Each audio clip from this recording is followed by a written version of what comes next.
there are two types of people in this world, and ಇದನ್ನ one of the most successful entrepreneur financial advisor of Donald Trump mister Robert E Kiyosaki ಅವರ ಒಂದು ಬುಕ್ಕಿಂದ, rich dad poor dad ಬುಕ್ಕಿಂದ ಕಲ್ತಿರೋಂಥ ಒಂದು ಸಂಗತಿ ಏನಪ್ಪ ಅಂತ ಹೇಳಿದ್ರೆ, only 5% of the people, right, ಅವರು ಇಲ್ಲಿಂದ ಇಲ್ಲಿವರೆಗೂ ಯೂಸ್ ಮಾಡಿಬಿಟ್ಟು ಕಾಸನ್ನ ದುಡಿತಾರೆ.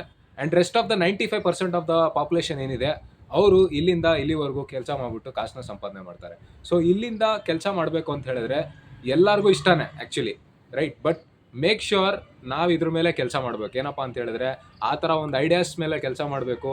ಆ ಐಡಿಯಾಸ್ ನಮಗೆ ಪ್ರಾಫಿಟಬಲ್ ಬಿಸ್ನೆಸ್ ಆಗಿ ಕನ್ವರ್ಟ್ ಮಾಡೋ ಥರ ಇರಬೇಕು. ಮೇಕ್ ಶ್ಯೂರ್ ನಾವು ಹಂತವಾಗಿ ಡೆವಲಪ್ ಮಾಡಬೇಕಾದ್ರೆ ನಮ್ಮ ಸ್ಕಿಲ್ ಸೆಟ್ಟು ಹಾಗೆ ಶಾರ್ಪನ್ ಆಗಿ ಗ್ರೋ ಆಗ್ತಾ ಇರೋವಂಥ ಮೈಂಡ್ ಸೆಟ್ ನಮ್ಮ ಹತ್ರ ಸ್ಟೆಬಿಲೈಸ್ ಆಗಬೇಕು. ಆ್ಯಂಡ್ ಮೋರ್ ಇಂಪಾರ್ಟೆಂಟ್ಲಿ, ಮನಿನ ಯಾವ ರೀತಿ ಕ್ಯಾಲ್ಕುಲೇಟ್ ಮಾಡಿ ಇನ್ವೆಸ್ಟ್ ಮಾಡಬೇಕು, ಅದನ್ನು ವೈಸಾಗಿ ಸ್ಪೆಂಡ್ ಮಾಡಬೇಕು, ಮತ್ತು ಹೇಗೆ ಅದನ್ನು ನಮಗೆ ವರ್ಕ್ ಮಾಡೋ ಥರ ಹಾಕಬೇಕು ಅನ್ನೋದು ಕೂಡ ಏನಾಗುತ್ತೆ, ಇಲ್ಲಿ 5% ಆಫ್ ದ ಪೀಪಲ್ ಯೋಚನೆ ಮಾಡುವಂಥದ್ದು. ಆ್ಯಂಡ್ 95% ಆಫ್ ದ ಪೀಪಲ್ ಏನು ಮಾಡ್ತೀವಿ, ಜಸ್ಟ್ ನಾವು ಇಲ್ಲಿ ಈ ಆರ್ಗನ್ಸ್ನ ಯೂಸ್ ಮಾಡಿಬಿಟ್ಟು ನಾವು ಕೆಲಸ ಮಾಡ್ತೀವಿ. ಆ್ಯಂಡ್ ಮೇಕ್ ಶ್ಯೂರ್ ನಾವು 5% ಕ್ಯಾಟಗರಿಗೆ ಬರಬೇಕು ಅಂತ ಹೇಳಿದ್ರೆ, we must do those things which 5% people are doing that. And ಆ 5% ಏನಪ್ಪ ಅಂತ ಆಲ್ರೆಡಿ ನಿಮಗೆ ಉದಾಹರಣೆ ಕೊಟ್ಟಿದ್ದೀವಿ. ಆ್ಯಂಡ್ ನಾವು ಕೂಡ ಆ ಒಂದು ಕ್ಯಾಟಗರಿಲಿ ನಿರಂತರವಾಗಿ ಕೆಲಸ ಮಾಡಬೇಕಾಗುತ್ತೆ. What do you say about it?